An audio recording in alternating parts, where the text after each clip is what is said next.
देहम नावरुरुत्सेहम दुख शोक भयावहम सर्वत्राश्रयत्व मृत्युर मत्स्यानाम उदके यथा। मैं भौतिक शरीर पाने का इच्छुक नहीं हूँ, क्योंकि ऐसा शरीर समस्त ब्रह्मांड में सर्वत्र दुख शोक तथा भय का कारण होता है। जिस प्रकार की जल में रहने वाली मछली मृत्यु के भय से सदैव चिंताग्रस्त रहती है। तो श्रील प्रभुपाद की असीम करुणा के कारण हमें ये श्रीमद् भागवतम का श्रवण करने का दुर्लभ अवसर प्राप्त हुआ है। श्रील प्रभुपाद जी जब अमेरिका की भूमि पर अपना चरण रखे तो प्रभुपाद ने एक प्रार्थना की रचना की थी, मार्किने भागवत धर्म, जिसमें श्रील प्रभुपाद कहते हैं, हे कृष्ण, जीवों का असली हित है श्रीमद् भागवतम का श्रवण करना, क्योंकि श्रीमद् भागवतम आपकी कथाओं का भंडार है। और इसी कारण से श्रील प्रभुपाद जी अमेरिका जाते हैं तो श्रीमद् भागवतम को अनुवाद करके अपने साथ लेकर जाते हैं, प्रथम स्कंद को। तो प्रभुपाद उस कविता में लिखते हैं, भागवतेर कथा से तव अवतार धीर हैया सुने जदि काने बार बार। हे कृष्ण, ये जो श्रीमद् भागवतम है ये आपका साक्षात अवतार है और भागवतम से आप अभिन्न हैं। यदि कोई व्यक्ति धीर होकर गंभीर होकर सुने, काने बार बार श्रीमद् भागवतम को अपने कर्णों के माध्यम से श्रवण करता है तो क्या होगा? रजस्तमोहते तबे पाई बे निस्तार हृदय अभद्र सब गुछी बेताहार। तो प्रभुपाद कहते हैं कि उस व्यक्ति, सारे जो जीव हैं अधिकतर रजो और तमोगुण से प्रभावित हैं। यदि वो अपने कानों से श्रीमद् भागवतम का बार बार श्रवण करते हैं तो हृदय में जितनी अभद्रता है सारी समूल नष्ट हो जाएगी। इसलिए ये जो भागवत श्रवण है, भक्ति के जो 64 अंग हैं उसमें जो 5 महासाधन है, 5 महासाधन है भगवत प्रेम प्राप्त करने के, उनमें से एक है श्रीमद् भागवतम का श्रवण करना। और श्रवण करने मात्र से व्यक्ति को भगवत प्रेम की प्राप्ति हो जाती है। तो इसलिए छोटा सा कार्य नहीं है। श्रीमद् भागवतम को श्रवण करना मतलब कृष्ण को बांधने के लिए हम तत्पर हो रहे हैं। तो भागवतम की कक्षा को बहुत बड़े यज्ञ के रूप में हमें स्वीकार करना चाहिए, यदि कृष्ण के प्रति हम अपनी प्रेम की भावना विकसित करना चाहते हैं। अन्यथा क्या होता है, प्रतिदिन भागवत हो रहा है, हमें लगता है कि चलो साधारण है, लेकिन नहीं, ये सबसे बड़ा साधन है जो चैतन्य महाप्रभु ने दिया है, सारे आचार्यों ने प्रदान किया है और श्रील प्रभुपाद ने सर्वोपरि रखा है। तो श्रीमद् भागवतम का ये 9वां स्कंद हम श्रवण कर रहे हैं, जहां निमि महाराज की वंशावली की चर्चा हो रही है और निमि महाराज का यह वर्णन किया जा रहा है। तो आज का जो श्लोक है वो बहुत ज्यादा हम सबके लिए महत्वपूर्ण है, बहुत शिक्षाप्रद है, क्योंकि यहां आपने श्रवण किया है कि किस प्रकार से महाराज इक्ष्वाकु के जो पुत्र हैं निमि महाराज, उन्होंने वशिष्ठ को कहा था कि आप, मैं यज्ञ करने जा रहा हूं तो आप पुरोहित का पद स्वीकार कीजिए। तो वशिष्ठ कहते कि अरे मैं ऑलरेडी बिजी हूं, इंद्र का यज्ञ कर रहा हूं, तो वो पूर्णता के पश्चात में आऊंगा और आपके लिए मैं यज्ञ करूंगा पुरोहित का पद स्वीकार करके। तो निमि महाराज चुप हो जाते हैं और वशिष्ठ मुनि चले जाते हैं।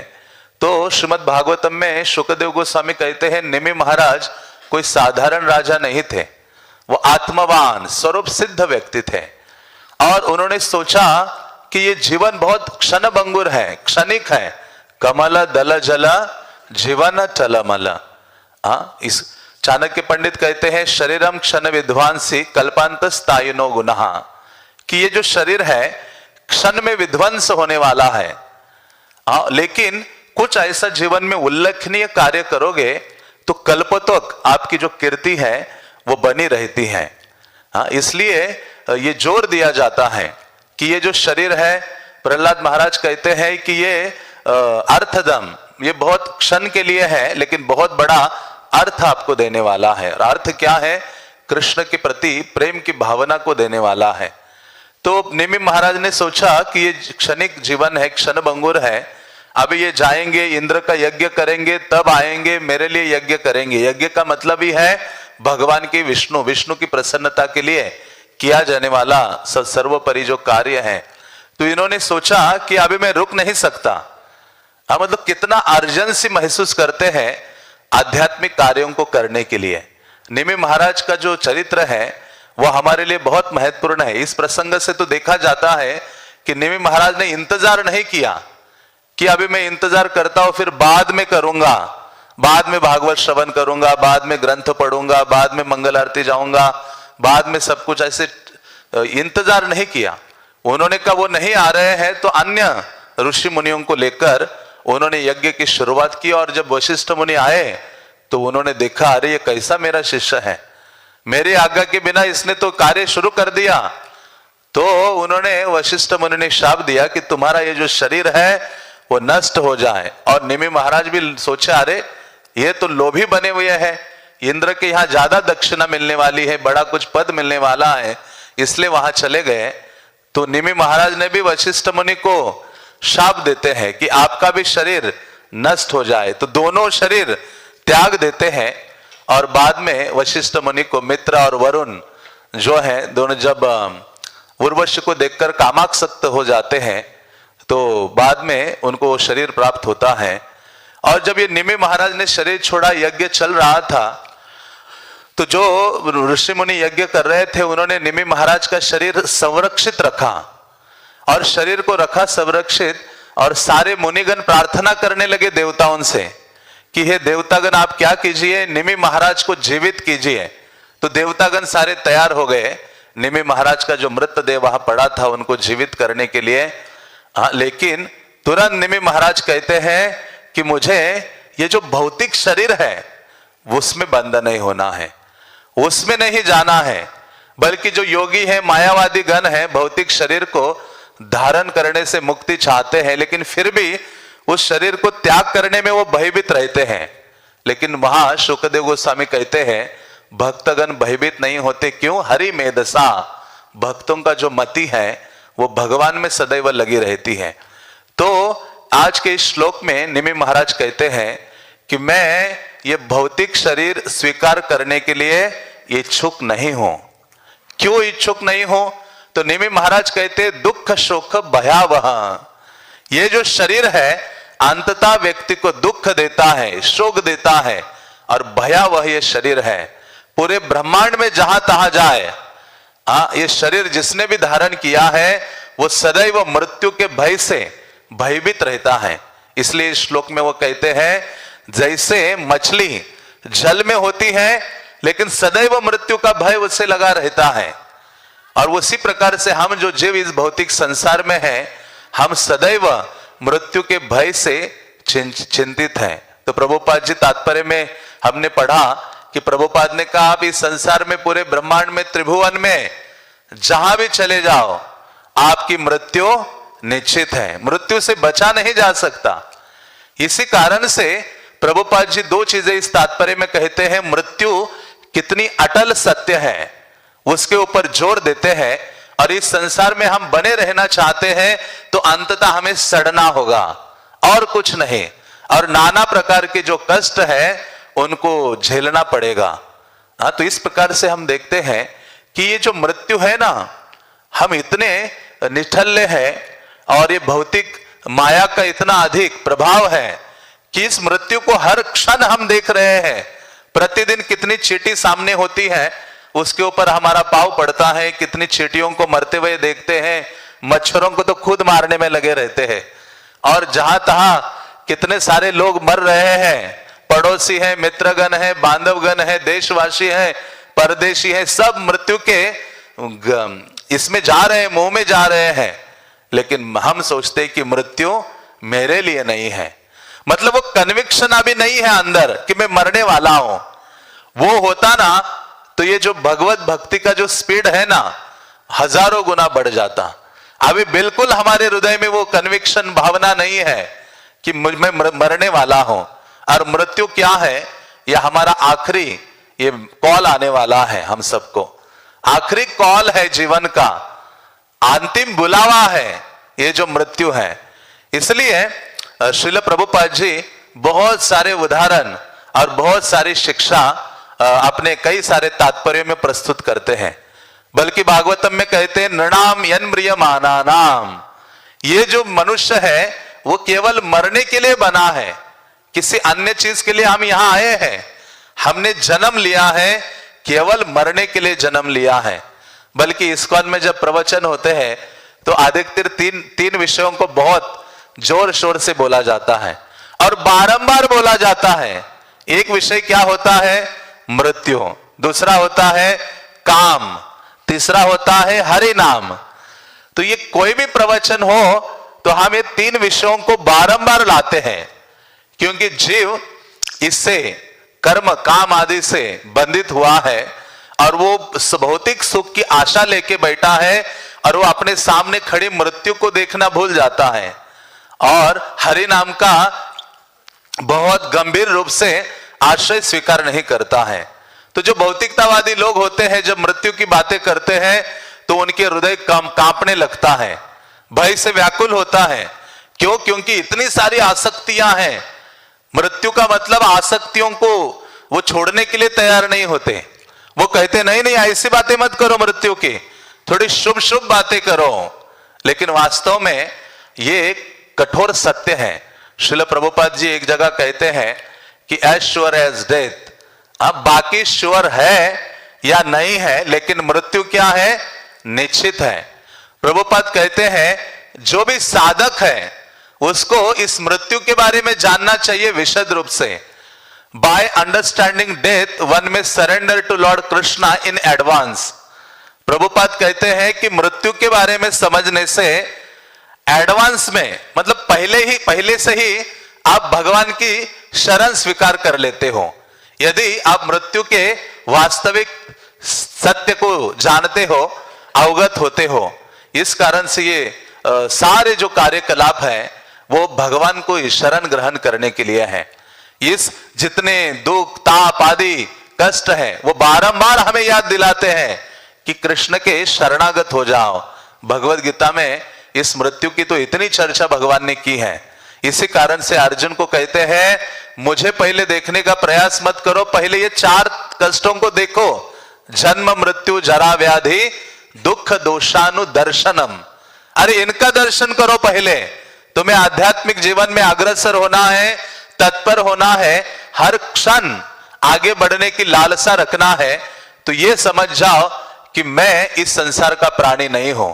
जन्म मृत्यु जरा व्याधि से ये जो शरीर है ग्रसित है। शरीर का मतलब है शरीयते यति शरीर, मतलब जो हर समय गिर रहा है, सरक रहा है, पतनोन्मुख हो रहा है, उसको शरीर कहते। शरीयते प्रतिक्षणम इति शरीरम। जो प्रतिक्षण नष्ट होने हो रहा है वो शरीर है। और ये शरीर बना तो है पंच महाभूतों से, जो सबसे अधिक कष्ट देने वाला है। तो इस कारण से ये जो वास्तविकता श्रील प्रभुपाद जी आज के तात्पर्य में कहते हैं कि हमें मृत्यु से बचा नहीं जा सकता। जिस व्यक्ति ने भगवान के चरण कमलों की शरण ग्रहण नहीं की है वो मृत्यु से नहीं बच सकता। क्यों हमें मृत्यु बहुत भयावह लगता है, क्यों हमें भय लगता है मृत्यु का? क्योंकि पहली चीज है कि मृत्यु हमारे लिए स्वाभाविक नहीं है। हमारा स्वभाव क्या है? हमेशा जीवित रहना ही जीव का स्वभाव है। न जायते न म्रियते कदाचिन, कि ना जन्म लेता है ना मरता है। तो जब ये इससे गुजरते हैं मृत्यु से, तो वो हमारे लिए स्वाभाविक नहीं है। मृत्यु हमारे लिए अस्वाभाविक है। और दूसरा भय का कारण क्या है मृत्यु का? क्योंकि हम शरीर से बहुत अधिक आसक्त हैं, इतना ज्यादा इस शरीर से प्रीति रखते हैं, बहुत आसक्त हैं। अकबर ने जब बिरबल को पूछा कि सबसे ज्यादा प्रीति कौन किससे व्यक्ति रखता है, वो कहता है स्वयं से ज्यादा प्रेम करता है व्यक्ति। तो राजा कहता है कि यह संभव नहीं है, व्यक्ति दूसरे वस्तु से ज्यादा प्रेम करता है।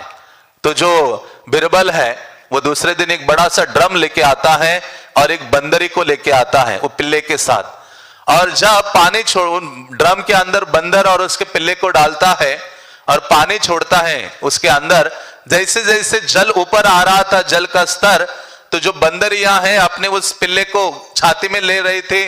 पानी यहां तक आ गया तो उसको सर पे रख लिया, लेकिन पूरा पानी वो भी खुद डूबने लगे। तो उस बच्चे को नीचे डालकर उसके ऊपर खड़े होकर बाहर जंप मारकर निकल आती है। तो वो बिरबल कहता है कि देखो यह है कटु सत्य, क्योंकि हम अपने शरीर से सर्वाधिक प्रीति रखते हैं। इस शरीर को बचाने के लिए क्या क्या नहीं करते, लेकिन अज्ञानता के कारण हम अपनी जो पहचान है वो भूल जाते हैं। इसलिए कहते हैं कि मृत्यु हमारे लिए स्वाभाविक नहीं है, अस्वाभाविक है। क्योंकि भगवान गीता में कितने श्लोकों में इस बात को घोषित किया है कि आप शाश्वत हो, अनित्य नहीं हो, नित्य हो, अविनाशी तु तद्विद्धि। भगवान कहते हैं अरे अविनाशी है, देहि नित्यम अवध्योयम, इस देह का वध नहीं किया जा सकता, क्योंकि ममे वांशो जीव लोके जीव भूतः सनातन है। यान जो जीव है मेरा अंश है। क्यों? क्योंकि ये सच्चिदानंदमय है। जैसे भगवान है उसी प्रकार से जीव भी सच्चिदानंदमय है, और उसका स्वभाव है आनंदोमयोभ्यासात्, वो हमेशा आनंदमय रहता है। लेकिन जब ये जीव भोग करने की कामना करता है, तुरंत भगवान की जो बलवती माया है उसको उसकी गर्दन पकड़ के इस ब्रह्मांड में भेज देती है भोग करने के लिए। अनादि बहिर्मुख जीवा भोगवांछा करे, निकटस्थ माया तारे झापटिया धरे।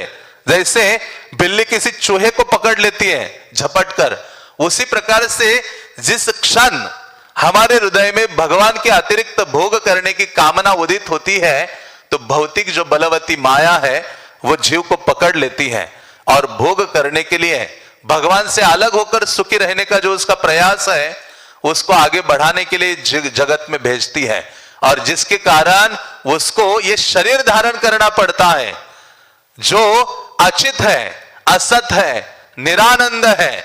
ऐसे शरीर को हम धारण करते हैं और फिर हम अपनी पहचान बना लेते हैं। देह आत्म बुद्धि, देह में ही आत्मा की बुद्धि हम धारण करते हैं, देह को ही आत्मा समझ लेते हैं।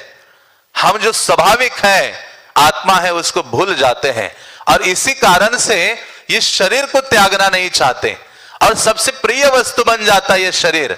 इस शरीर के माध्यम से भोग करना चाहते हैं। यंत्रारूढ़ानि मायया, इस भौतिक यंत्र पर हम सवार होते हैं और भोग करने के लिए अनादि जगतों में या अनादि ब्रह्मांडों में भ्रमण करने लगते हैं अनादि काल से। तो इसलिए श्रील प्रभुपाद कहते हैं ये जो जीव है वो इस संसार में बंध जाता है। और वास्तव में मृत्यु क्या है? भगवान कहते वासांसि जीर्णानि यथा विहाय। मृत्यु सरल भाषा में कहा जाए तो कपड़े बदलना है, बस। जो पुराने कपड़े हैं उसको त्याग देना है, नए कपड़े धारण करना है। तो इसमें कोई दिक्कत थोड़ी है। हम नए कपड़े धारण करते तो बड़े आनंदित हो जाते हैं, लेकिन भूल जाते कि अभी नए कपड़े धारण करने आगे, लेकिन उसके लिए तैयार नहीं होते। हाँ, तो ये बालक बुद्धि है। आध्यात्मिक बुद्धि क्या है कि मैं ये शरीर नहीं हूं, आत्मा हूं। श्रील प्रभुपाद इतना जोर देते थे। प्रभुपाद जी जब आए दिल्ली में अपने विदेशी भक्तों के साथ, तो भक्तों को लगा अभी पहली बार भारत में प्रवचन हो रहा है। कैनॉट प्लेस में वहां LIC ग्राउंड था, तो 20,000 लोग आए थे और सब भक्त तत्पर थे कि आज कुछ स्पेशल कथा होगी, कुछ राधा कृष्ण की लीलाओं का वर्णन होगा, दशम स्कंद से चर्चा होगी, या कुछ भारत में प्रभुपाद जी है। तो प्रभुपाद जी गए और वहां भारतवासी एकत्रित हुए थे, दिल्ली वासी, और सबको कहा आप ये शरीर नहीं हो, आप आत्मा हो, और आपका शाश्वत स्वभाव है कृष्ण की सेवा करना। तो ये सब बातें की। तो प्रभुपाद जब वापस आए, भक्तों ने कहा प्रभुपाद आपने फिर वही बात दोहराई है। प्रभुपाद ने कहा क्योंकि आप अभी तक उस बात को समझे नहीं हो, अनुभव नहीं किए हो, इसी कारण से मुझे दोहराना पड़ता है कि आप ये शरीर नहीं हो। इसी कारण से हम अपनी उपाधियों से जुड़े रहते हैं, हाँ, कि मैं वर्णाश्रम का भाग हूं, लेकिन वास्तव में चैतन्य महाप्रभु कहते ना हम विप्र न च नरपति। हाँ, मैं कोई अन्य वर्ण और आश्रम का व्यक्ति नहीं हूं, ना ब्राह्मण क्षत्रिय वैश्य शूद्र, ना ब्रह्मचारी गृहस्थ वानप्रस्थ सन्यासी। महाप्रभु कहते मेरी पहचान क्या है? गोपीर भरतुर पद कमलयोर दास दासानुदास। तो इस प्रकार से जो मृत्यु है वो जीवन में एक ही बार अनुभव होने वाला है। कहते हैं कि जीवन में एक ही बार इसका अनुभव होगा, और वो केवल एक क्षण के लिए है, ये लंबा अनुभव नहीं है, ये क्षण के लिए है। ये मृत्यु का अनुभव हमारे जीवन में आता है। ये वैसे ही है जैसे कैमरा जब फोटो निकालते हैं और फ्लैश किया जाता है एक क्षण के लिए, तो जैसी आपकी मुद्रा है वैसा जो कैमरा है वो कैप्चर करता है। तो उसी प्रकार से ये मृत्यु एक क्षण का वो हमारे लिए अनुभव है, लेकिन सबसे ज्यादा कष्टमय है, जिसको व्यक्ति सहन नहीं कर पाता। इसी कारण से इतनी महत्वपूर्ण विषय है। इसलिए परीक्षित महाराज ने कहा, परीक्षित महाराज ने यह प्रश्न नहीं पूछा कि मुझे जीवित रहने के लिए क्या करना चाहिए, हाउ टू डाई प्रॉपरली, मुझे सही से मरना कैसे चाहिए, ये उन्होंने पूछा है। उन्होंने ये नहीं पूछा कि मुझे जीवित रहने के लिए क्या करना चाहिए, कैसे अच्छी तरह से जीवित रह सकता हूं, लेकिन उन्होंने पूछा अतः पृच्छामि संसिद्धिम योगिनाम परमम गुरु पुरुषस्य यत् कार्य म्रियमानस्य सर्वतः। जो मरणशील व्यक्ति है उसके लिए सबसे महत्वपूर्ण कार्य क्या है, और शुकदेव गोस्वामी श्रीमद् भागवतम को प्रदान करते हैं कि मरणशील व्यक्ति के लिए सर्वोपरि कार्य क्या है, क्योंकि मरण ये सबके लिए है। ऐसा कोई व्यक्ति नहीं है जो मृत्यु को प्राप्त नहीं हुआ है। भागवतम में तीसरे स्कंद में जो कपिल देव है इतना अधिक वर्णन करते हैं, कहते जो मृत्यु जब आती है 40,000 बिच्छू हमें एक समय में काटते हैं, और इतना कष्टदायक होता है कि व्यक्ति मल मूत्र को त्याग करने के लिए त्याग कर लेता है। जब प्राण त्यागता है 2 दिन पहले ही यमदूत आके पापी व्यक्ति के निकट मंडराते रहते, खड़े रहते हैं, अलग अलग लक्षण वो प्रकट करने लगता है। और जो मृत्यु को प्राप्त होता है तो कभी उसकी जीभ बाहर आ जाती है, तो कभी कानों से गंदगी बाहर निकलती है, नाक से गंदगी बाहर निकलती है, आंख से गंदगी बाहर निकलती है, या जो अधो छिद्र है वहां से वो मृत्यु को उसका जो प्राण है बाहर निकलता है। इतना कष्टप्रद होता है। तो सारी व्यवस्था इस जगत की मरने के लिए है। इसलिए श्रील प्रभुपाद कहते हैं कि जब किसी घर में बालक जन्म लेता है, प्रभुपाद के कई प्रवचन है मृत्यु के ऊपर। एक प्रवचन में प्रभुपाद कहते हैं जब बालक जन्म लेता है तो उसके साथ वो बालक ही जन्म नहीं लिया, उसके साथ मृत्यु ने भी जन्म लिया है। ये उतना ही सत्य है। इसलिए इस संसार में हमारा लाइफ पार्टनर कोई रहे या ना रहे, लेकिन एक पूरे जीवन में हमारे साथ पार्टनर रहता है, और वो कौन है? मृत्यु है। इसलिए भगवान कहते जातश्शहि ध्रुवो मृत्यु अंतवंत इमे देहा, इस शरीर का अंत होने वाला है। बल्कि पुराणों में एक बहुत सुंदर श्लोक है जिसमें वो कहते हैं पृथ्वी दयते जेन मेरु चापी विशीर्यते शुष्यते सागर जलम शरीरस्य च का कथा। कि अरे इतना अज्ञान में क्यों बने हो? कहते हैं पृथ्वी दयते जेन, जब प्रलय होता है पृथ्वी नष्ट होने लगती है या दहती है। मेरु जैसे जो पर्वत है वो चकनाचूर हो जाते हैं। शुष्यते सागर जलम, सागर का जल सूख जाता है। शरीरस्य च का कथा, अरे ये शरीर तुमने धारण किया है ना, इस शरीर का इतना घमंड मत रखो, गर्व मत करो, समझ लो कि मैं बहुत अनित्य अशाश्वत व्यक्ति हूं। ये जो शरीर है जिसको मैंने धारण किया है, और धारण करने मात्र से मैं गर्वित हो उठा हूं अज्ञानता के कारण। इसलिए जो वसुदेव है कंस को कहते हैं बड़े बड़े धुरंधर व्यक्तित्व मृत्यु से भयभीत होते हैं। कंस भयभीत था, लेकिन वो जो वसुदेव है वो कहते हैं मृत्युर जन्मवताम वीरा देहन सहज आयते। अरे वीर, जो मृत्यु है जन्म के साथ मृत्यु भी जन्म लेता है। अद्यवा शतांते मृत्युर प्राणी नाम ध्रुव, कहते अभी मरना है या बाद में मरना है, लेकिन हर जीव के लिए जो मृत्यु है वो निश्चित रूप से है। इसलिए जो मृत्यु रूपी काल कन्या है हमारा आलिंगन करने के लिए सदैव तत्पर है। इसलिए जो युधिष्ठिर महाराज हैं वो कहते आनि हानि भूतानि गच्छन्ति यमालयम शेष स्थावरम इच्छन्ति किम आश्चर्य अता परम।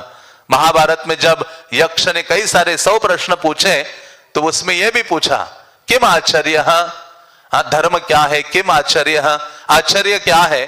तो युधिष्ठिर महाराज कहते इस संसार में यही तो सबसे बड़ा आश्चर्य है कि व्यक्ति अपने आंखों से देख रहा है गच्छन्ति यमालयम, लेकिन जो बचे हुए हैं शेष स्थावरम इच्छन्ति, वो कहते मैं नहीं मरने वाला, मैं यहां रहने वाला हूं। जैसे प्रभुपाद कहते दो गोबर थे, एक सूखा गोबर और एक गीला गोबर। जो सूखा गोबर है, गीला गोबर है, वो देखता है कि देखो अब तुम जलने वाले हो, तो लेकिन जो गीला गोबर है वो भूल जाता है कि मैं भी अभी सूखने वाला हूं। तो हमारी ऐसी स्थिति है कि हम अभी थोड़े से गीले गोबर हो, लेकिन हम सूखने वाले हैं और मृत्यु को प्राप्त करने वाले हैं। मृत्यु हमारे सामने तत्पर है। भक्ति विनोद ठाकुर ने कई सुंदर गीत लिखे हैं केवल मृत्यु के बारे में। भक्ति विनोद ठाकुर एक गीत में कहते हैं दिन जाय मिछा काछे निशा निद्रा वशे, नाही भाव मरण निकट आछे बसे।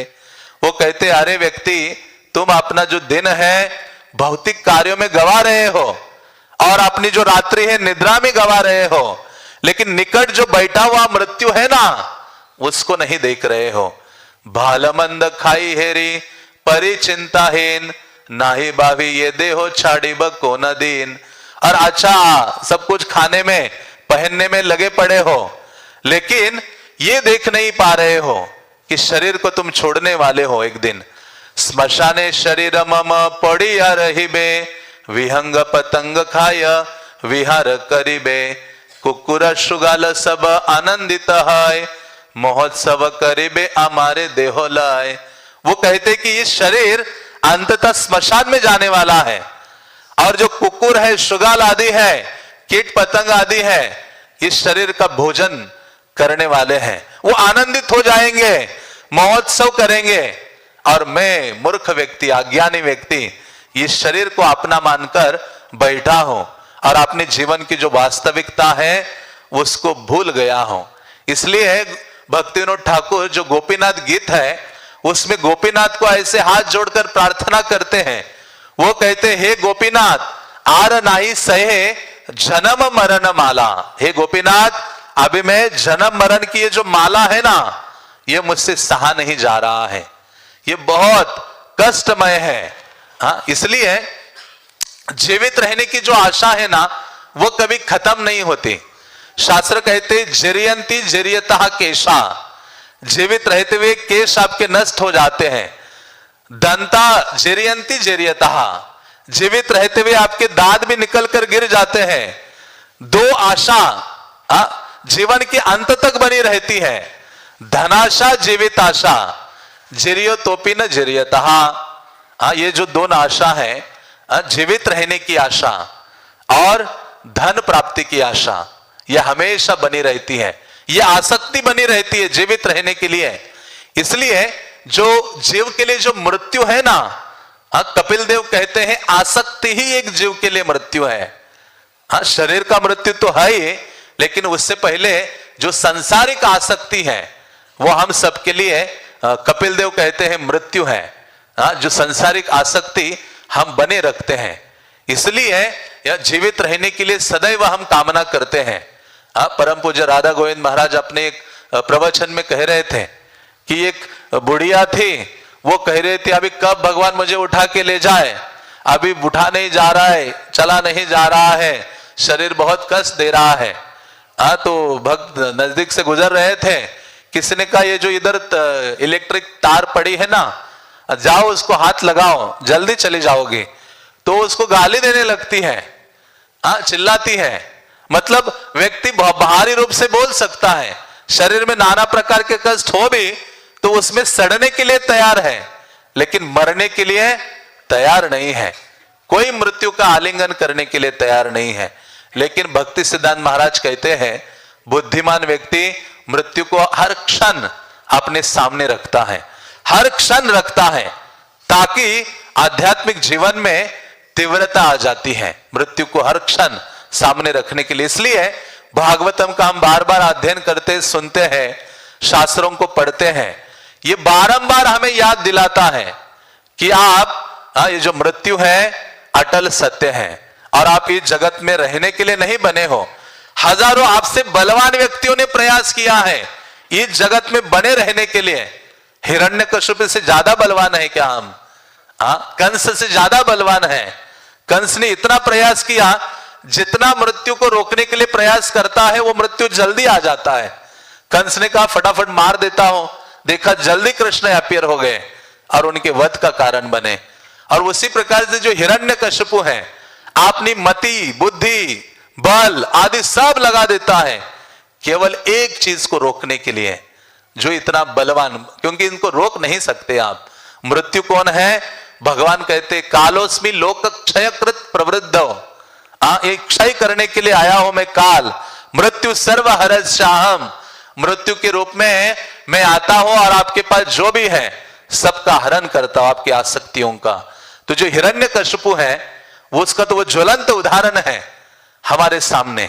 जो भोग करने में लगे थे लेकिन मृत्यु सामने था, पूरा प्रयास किया, नाना प्रकार के वर मांगे, लेकिन भगवान उनसे अधिक चतुर थे और अंततः मृत्यु को प्राप्त होते हैं। इसलिए ये जो मृत्यु है, जिससे हम जितना मर्जी बचने का प्रयास करें हम बच नहीं सकते। प्रभुपाद कहते हैं गाये गो माखले एम छेड़े ना, बंगाली में एक प्रवचन दे रहे थे। प्रभुपाद कहते शरीर को जो मल आप सुबह त्यागने के लिए जाते हो वो पूरा लगा दो शरीर को। एक व्यक्ति ने ऐसे ही सोचा कि अभी यमदूत आने वाले हैं, वो सारा जो मल है अपने शरीर को लेपन किया, चंदन की जैसा लेप लगा दिया। यम के दूत आ गए और देखा अरे यहां तो वो दिख नहीं रहे वो प्रभु जी, देखा कि गंदगी आ रही है, गंध यहां से निकल रहा है, दुर्गंध। तो देखा कि ये तो व्यक्ति बड़ा चतुर है, मल पूरे शरीर को लेपित करके बैठा है, कैसे ले जाऊं। तो उन्होंने क्या किया, एक सुअर को छोड़ दिया। सुअर ने कहा पूरा अच्छा फिस्ट मेरे लिए सामने बैठा हुआ है। सुअर ने सारा मल ग्रहण किया, उसको ले गए। प्रभुपाद और एक उदाहरण बताते थे कि एक व्यक्ति था जिसको पता चला कि अभी मृत्यु आने वाली है, यमदूत आने वाले हैं, तो उसने अपने जैसे ही कई सारे पुतले बना दिए, स्टैचूज, और बिल्कुल स्वयं के जैसे मूर्तियां बना दी और वो बैठ गया सब मूर्तियों के बीच में, बिल्कुल मूर्ति की तरह बैठ गया। अभी यमदूत आ गए, सोचे कैसे कौन है, कैसे पहचानेंगे। तो देखा एक छोटा सा नुकीला सुई होता है, सुई जैसा लंबा तार ले लिया और वो जो पुतले थे कई सारे, उसमें एक के कान में डाला, एक कान में डाल के वो दूसरे कान से बाहर निकला। तो दो यमदूत थे, वो सोच चर्चा करने लगे, अरे ये कितना बुद्धिमान व्यक्ति है, जिसने भी ये बनाया ना वो सबसे श्रेष्ठ व्यक्ति पृथ्वी का। तो ये जो बीच में बैठा था कहता मैंने बनाया है। तो यमदूत कहते तुम्हें ही ले जाने के लिए आए हम। तो मतलब जितना हम प्रयास करते हैं, प्रभुपाद कहते हैं निश्चित रूप से हम मृत्यु को प्राप्त करते हैं, उससे बचा नहीं जा सकता, रुका नहीं जा सकता। इसी कारण से ये जो अटल सत्य है, भगवान बारंबार इस बात को वर्णन करते हैं और हमें अवगत कराते हैं। लेकिन जो मृत्यु है भक्तों से दूर है। प्रहलाद ध्रुव महाराज हैं, क्या करते हैं, मृत्यु के सर पर पांव रखकर आध्यात्मिक जगत में पदार्पण करते हैं।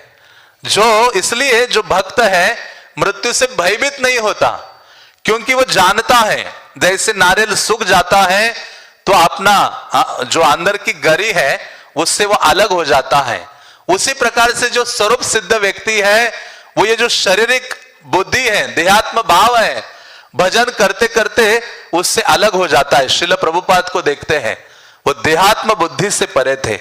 वृंदावन में आए तो उनका शरीर चल नहीं रहा था, फिर नहीं रहा था। 6 महीने प्रभुपाद ने कुछ खाया नहीं, अंतिम जस्ट पानी ले रहे थे और प्रभुपाद जी लेटे हुए थे, लेकिन श्रीमद् भागवतम को अपने मुखारविंद से बोलते जा रहे थे, शारीरिक भाव से परे थे।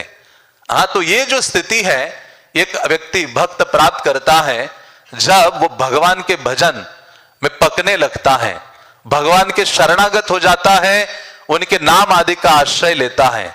इसी कारण से जो मृत्यु है उससे वो परे हो जाता है, क्योंकि मृत्यु का जो कष्ट है वो भक्त अनुभव नहीं करता। बाह्य दृष्टि से जो भौतिकतावादी व्यक्ति कहता है एक भक्तों को भी मरना पड़ेगा और एक अभक्तों को भी मरना पड़ेगा। प्रभुपाद कहते जैसे बिल्ली है, आपने बच्चों को अपने मुंह में लेकर घूमती है, बच्चे नाचने लगते हैं, आनंदित होते हैं। वही बिल्ली जब चूहे को पकड़ती है तो वो दर्द अनुभव करते हैं, भय अनुभव करते हैं। तो इसी कारण से जो वैष्णव गण है वो भयभीत नहीं होते, क्योंकि नारायण परा सर्वे न कुतच्छन बिभ्यति।